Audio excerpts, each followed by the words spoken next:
Pues hoy en día estoy de director titular de este complejo que está aquí detrás, que es el Colegio Mater Dei, también es seminario, es el lugar de formación para los futuros sacerdotes, y dentro del colegio también hay una pequeña institución para estudio de filosofía y teología para adultos. Entonces, bueno, esas son un poco las labores, junto con otra parroquia que está a 20 kilómetros de Castellón, que se llama San Juan de Moró. Eso es lo que me consume, ambas cosas me consumen la gran parte del tiempo en las jornadas. En principio, vamos, mi camino vocacional fue muy inmediato. Yo justo al acabar bachillerato, hacer selectividad, ya ingresé en el seminario, con lo cual no hice estudios civiles, por así decirlo. Hice solo los estudios eclesiásticos, la filosofía y teología, y luego un máster sobre Sagrada Escritura. Provengo de una familia que, bueno, mis padres sí que estaban bautizados, pero decidieron en su momento no bautizarme. Tengo una hermana mayor que sí que fue bautizada, pero nunca, por ejemplo, llegó a recibir la comunión. Con lo cual, bueno, la definición es que fui un chaval que creció sin Dios, ¿no? En casa no se hablaba de Dios, y el colegio al que yo iba era un colegio, pues, laico, aconfesional, con lo cual tampoco, no tengo memoria de haber hecho nunca clase de religión, nunca en casa no había una Biblia, no era un discurso que apareciese el de Dios. Con lo cual, bueno, mi primer momento de contacto con la fe, con la Iglesia, fue ya con 15 años. Yo venía de haber pasado una situación complicada en la familia por la muerte de mi padre cuando yo tenía 9 años, y esa situación hizo que la familia se deshiciera bastante, ¿no? Y claro, juntar eso con la adolescencia, pues aunque yo, ¿no?, de lunes a viernes era un chaval de buenas notas, pero bueno, el fin de semana todo ese dolor, toda esa herida ahí se fue acumulando, ¿no? Y eso me llevó a malvivir, ¿no? A veces también acompañado por amistades que no eran del todo convenientes.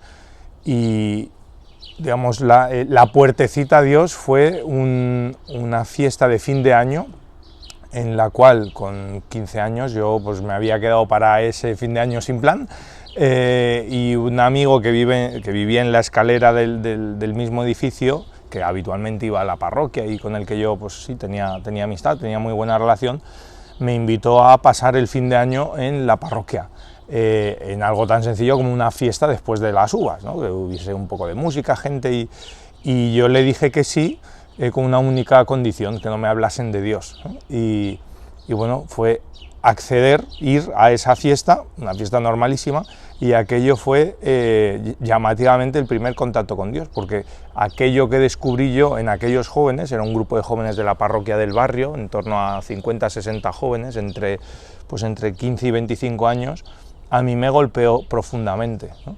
Especialmente uno, el que no había nadie borracho, eso es algo llamativo, ¿no? Porque del mundo del que yo venía parecía que el alcohol a veces era. En segundo lugar, el sentirse querido, tratado con mucha transparencia, sin nada oculto, sin ningún interés oculto, cosa que yo también pues es lo que a veces vivía en el mundo.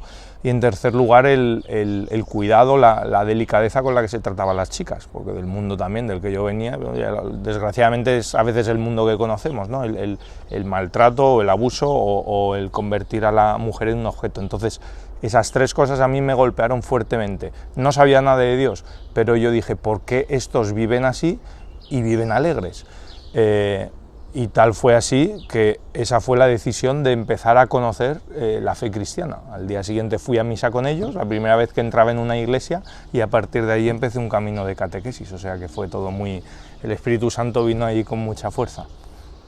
Pues la llamada al sacerdocio, en mi caso, va muy vinculada a lo que contaba inmediatamente, a esa vuelta a la fe, ¿no? Yo con 15 años empiezo un camino de formación, de catequesis para adultos, para el catecumenado que se llama. Cojo una Biblia, empiezo a leerla en casa, empiezo por decisión propia a ir a misa cada día, a rezar por mi cuenta, a buscar cosas sobre Dios, y eso va engendrando en mí una gran inquietud interior, positiva. Yo a los 4 meses más o menos, recibo el bautismo, la confirmación y la Eucaristía el domingo de Pascua, y yo tenía muy claro, humanamente, qué es lo que quería hacer con mi vida, al menos del mundo del que venía. Yo quería ser militar, hacer la carrera militar, quería casarme y quería tener una moto. Esos eran mis 3 anhelos. Y desde el bautismo yo empiezo esta inquietud que llevaba en el corazón de trato con Dios, empieza a ser cada vez más fuerte, sin saber muy bien qué, pero un día en las catequesis postbautismales, yo seguí yendo a catequesis obviamente por rellenar tanto vacío de Dios, el que daba la catequesis, el catequista, que en su momento era seminarista y hoy es sacerdote de aquí también de la diócesis, contó un poco su vocación y dijo una frase que a mí es pues, un poco el tortazo definitivo. Él dijo: cuando Dios te pide algo, algo que quizás tú todavía no has intuido, lo percibes con una cierta inquietud interior, que no es mala, pero que te hace estar inquieto, y esa inquietud no cesa, te va royendo el corazón hasta que no dices que sí. Entonces, claro, yo salí de esa catequesis diciendo, bueno, me ha descrito mi situación, con lo cual, bueno, aquella noche no dormí, dándole vueltas, y al día siguiente pues fui ahí a la oficina parroquial a decirle al sacerdote, al párroco: yo creo que Dios quiere que sea sacerdote. Habían pasado, pues no sé, 2-3 semanas desde el bautismo, pero bueno, fue un tsunami de gracia de Dios que también se me hizo. Así fue. La verdad es que no, yo muchas veces lo pienso y como rector acompañando a los jóvenes que desean ser sacerdotes, pues siempre me toca escucharles y acompañarles, y efectivamente veo en muchos jóvenes a veces la dificultad, ¿no? Lo que llamamos el discernimiento, el saber qué es lo que Dios realmente me pide, si realmente me pide el sacerdocio, y en mi caso, es verdad que es muy peculiar, pero nunca hubo un rastro de duda, ¿no? Fue, como decía, un tsunami de esa voluntad de Dios que se me presentó tan claramente. O sea, fue un descubrir a Dios con una fuerza tan grande que la única respuesta, pues no es que no tuviera libertad, pero la única respuesta posible que se me presentaba, auténtica, ¿no? Y certera, pues era entregarme a Dios, ¿no? Entonces, para mí fue muy inmediato, muy directo, ¿no? Y gracias a Dios que fue así, vamos. Bueno, mi familia, pues no exactamente, sobre todo no lo encajaron bien, sobre todo al inicio, ¿no? Es evidente porque ellos tenían una percepción sobre lo que iba a ser mi vida, ¿no? La vida militar, y luego porque el discurso de Dios, es verdad que para un no creyente el entregar la vida a Dios a nivel humano es un poco un absurdo, ¿no? Alguien que renuncia a todo aquello que considero que tiene que tener una persona para ser feliz, ¿no? Pues una casa en propiedad, o un trabajo donde se gane mucho dinero, o una familia. Con lo cual, decir que uno renuncia a eso por algo mayor que... Entonces, la familia no lo encajó bien, ¿no? Mi hermana, la pobre, hay que rezar por ella, pero todavía hoy no llega a entenderlo, ¿no? Pasados muchos años. Y luego los amigos, bueno, estaban la parte de los amigos no creyentes, para los cuales, bueno, reconozco que fue un momento bonito el que descubrieran eso, ¿no? El que se diesen cuenta de que alguien podía entregarle la vida a Dios, y luego se produjeron diálogos muy bonitos. Y luego la parte de los compañeros de la parroquia, que obviamente, bueno, pues fue una alegría grande. En mi parroquia había también otros jóvenes que habían entrado al seminario, 6 o 7, con lo cual era algo factible, vamos, que se veía. Yo cuando entré al seminario, que fue el año 2001, en la diócesis había un gran número de seminaristas, alrededor de pues, casi 60 o 70, entre el Redentoris y el Mater Dei y una congregación religiosa, y el obispo de entonces, Juan Antonio Rech, eligió enviar a estudiar a los seminaristas a varios sitios. Algunos quedaban aquí, algunos estuvieron en Toledo, otros marcharon a Pamplona, Navarra, y otros estudiamos en Roma. Entonces, bueno, tuve para mí pues un regalazo, un regalo de Dios, el poder hacer los 8 años de formación en Roma, en un seminario internacional, y luego, una vez ordenado, pues en una casa en el centro de Roma, una casa para sacerdotes. El seminario estaba en la zona del Trastevere, que es un poco el centro así un poquito histórico, popular de Roma. Éramos 80 jóvenes de, pues no sé si casi 40 nacionalidades distintas, con lo cual fue un regalazo para ver la catolicidad de la Iglesia, ¿no? Lo que la Iglesia es en todo el mundo, a nivel de carismas, de cómo se vive la fe, de cómo había compañeros que vivían en persecución en sus familias, compañeros que... Con lo cual, bueno, la verdad es que fue un regalazo esos años en Roma, pues también junto al Papa, fue un regalazo. Me ordené diácono junto con otros 3 sacerdotes de la diócesis, fuimos 4, en el año 2008, el Día de Reyes, y luego 6 meses después, en julio, nos ordenamos sacerdotes.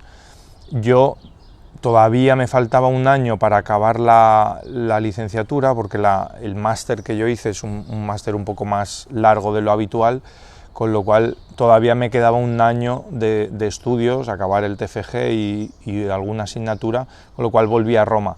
Pero bueno, ese primer verano fundamentalmente se me pidió, y también fue otro regalo de Dios, el atender los hospitales, dar un poco descanso, vacaciones a los capellanes del hospital que llevaban mucho tiempo sin descanso. Entonces estuve en el hospital provincial y en el general ese verano. La verdad es que no fue mucho, pero fue un primer contacto poderoso, ¿no? Porque uno toca la herida del ser humano, toca la fe o la falta de fe, el sufrimiento, y fue muy bonito vivir recién ordenado esas situaciones. A vuelta de Italia, en Italia los últimos meses antes de volver ya estaba simplemente teniendo que preparando la defensa del TFG.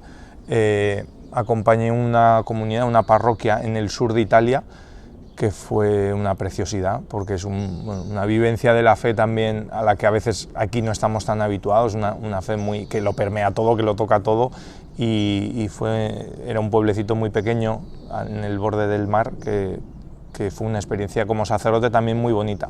Y luego, recién llegado de Italia, el primer destino que me dieron fue vicario en la parroquia de Alcora.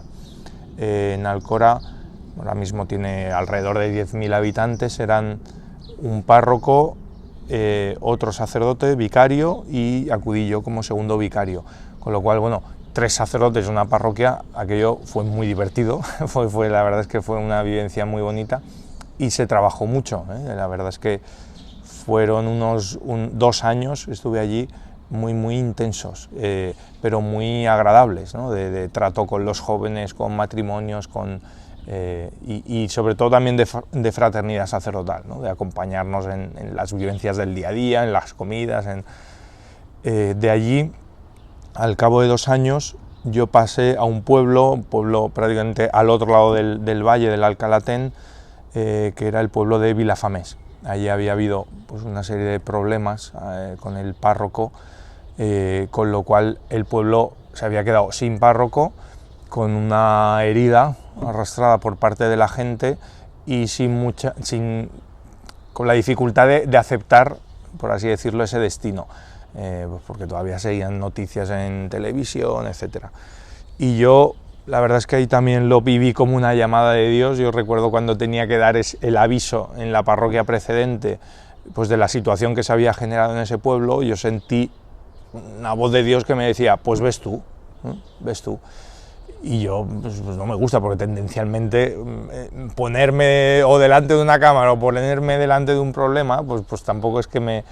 Pero bueno, también lo fui rezando y al final decidí ir a don Casimiro, al obispo, y decirle, bueno, yo creo que Dios me pide que vaya a atender ese pueblo.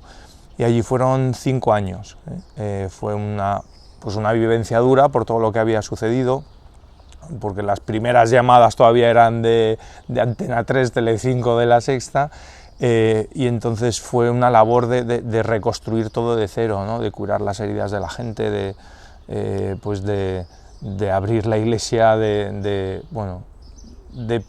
volver a presentar la iglesia como la casa a la que todos estamos llamados, ¿no? Fueron años, pues eso, intensos, pero también muy bonitos.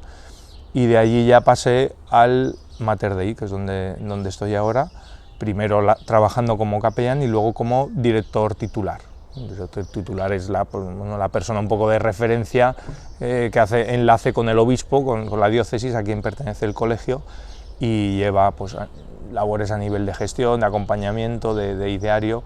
Y bueno, la verdad es que el cole es como un pueblo, son mil entre profesores, niños, familias, pues más de 1000 personas, y esto es una bomba siempre, ¿no? Está siempre en danza. Le pido a Dios que no llegue nunca ese momento, porque bueno, será la señal de que hay una permanencia en la vocación, pero bueno, a mí Dios me ha solucionado la vida, ¿no?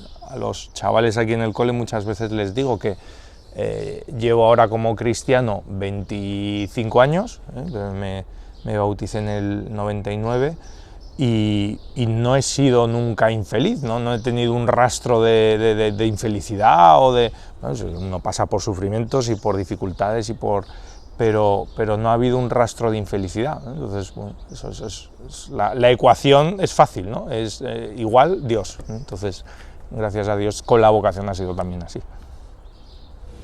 Bueno, yo desde la época de la conversión y luego en el seminario, pues mi trato con Dios lo he sabido siempre mantener, ¿no? Y a través, bueno, pues de una serie de momentos concretos al día. Es verdad que con Dios estoy siempre, ¿no? Uno está siempre con Dios, pero a mí me sostiene mucho los momentos de oración silenciosa pues ante el sagrario, ¿no? Normalmente suelo hacer un rato por la mañana, media hora por la mañana, media hora por la tarde.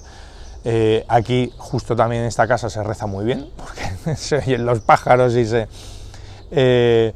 y está todo en mucha calma. Entonces, bueno, el estar ese rato al inicio de la jornada temprano ante el sagrario, ante Cristo Eucaristía, y descargar allí el cansancio o los anhelos o las dificultades, eso es el momento que más me sostiene. Luego justo celebro la misa, con lo cual, bueno, uno empieza el día ya con muchas ganas, ¿no?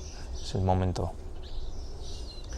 Yo el otro día se lo decía a unos jóvenes, ¿no? Porque a mí me sorprendió siempre mucho al inicio de la fe, ¿no? Al empezar a leer el Evangelio por mi cuenta, claro, encontrarme por primera vez con muchos evangelios, es decir, con imágenes que en mi caso nunca había tenido delante. Y me sorprendió mucho ese evangelio en el cual el Señor dice que quien deja por mí padre, madre, casa, campos, hermanos, hermanas, tendrá el 100 por 1, junto con persecuciones, y la vida eterna. Y claro, yo en su momento, cuando lo leía, las primeras veces, yo decía, Señor, aquí has apostado mucho, o sea, te la has jugado, 100 por 1 es, o sea, pagar 100 por 1 es... y entonces, claro, ahora he hecho la vista atrás y digo, pues es que el Señor más que 100 por 1, ¿no? Porque vivo en una casa, bueno, pues vivo aquí porque trabajo aquí, pero una casa de 70.000 metros cuadrados, ¿no? Que es el colegio, con 200 habitaciones que están abiertas para la gente, para la iglesia, pero hay esta experiencia, ¿no? De que el Señor ha repagado, atendiendo como director, pero que en el fondo es como padre, pues a 800 niños casi, más los seminaristas, más, bueno, pues el Señor con creces ha cumplido su promesa, ¿no? Entonces, bueno, no tengo otra cosa que decir ahí. Lo más fácil para descubrir qué es lo que hace un cura es poder estar un día con los pies tierra a tierra, codo con codo, en la vida de un sacerdote, ¿no? Alguna vez se llegó, creo, a hacer algún programa de 24 horas en la vida de un cura. ¿Por qué? Porque hoy seguramente uno percibirá al sacerdote rezando, celebrando la misa, pidiendo por las necesidades de la gente que tiene delante, por las necesidades de las familias, de los jóvenes, por las necesidades de los mayores. Uno verá seguramente al sacerdote cuidando de los más pequeños, de los más frágiles, que en este caso son los niños y los ancianos, ¿no? Quizás llevándoles la comunión a los enfermos o enseñando a rezar a los pequeños. Uno verá al sacerdote seguramente acompañando también a las familias, ¿no? en las inquietudes que tienen al inicio de una vida matrimonial o preparando a los novios. Por eso creo que es la mejor manera de descubrir qué es lo que sea un sacerdote, sea ver en el tierra a tierra lo que consiste una jornada de un cura, ¿no? Un sacerdote. A mí la frase que más me removió fue aquella, lo decía al inicio, aquella que se me dijo, que se lanzó en aquella clase de catequesis en la cual se hablaba de la vocación y el catequista dijo, pues cuando Dios te llama a algo, incluso algo que tú no sabes todavía o algo que nunca has pensado, lo percibes con una gran inquietud del corazón, no es una inquietud negativa, sino una inquietud que te lleva a la búsqueda, y esa inquietud no desaparece hasta que no le dices que sí a Dios, ¿no? Eso creo que es una definición muy bonita, muy palpable de lo que es cualquier vocación, no solo la vocación sacerdotal. Bueno, la verdad es que nunca me he planteado que se me recuerde o no, porque, bueno, no sé, también Dios siempre me ha permitido vivir muy día al día, ¿no? No hacer tampoco grandes proyectos porque hasta ahora me he fiado de lo que Dios me ha ido dando y ha sido cada día bueno, ¿no? Entonces tampoco he echado mucho la vista atrás, no sé, la gente me recordará como quiera, mientras recuerden que hay alguien que rezaba, que intentaba cuidarles, bueno, pues ojalá el Señor me ayude a hacer eso con la gente.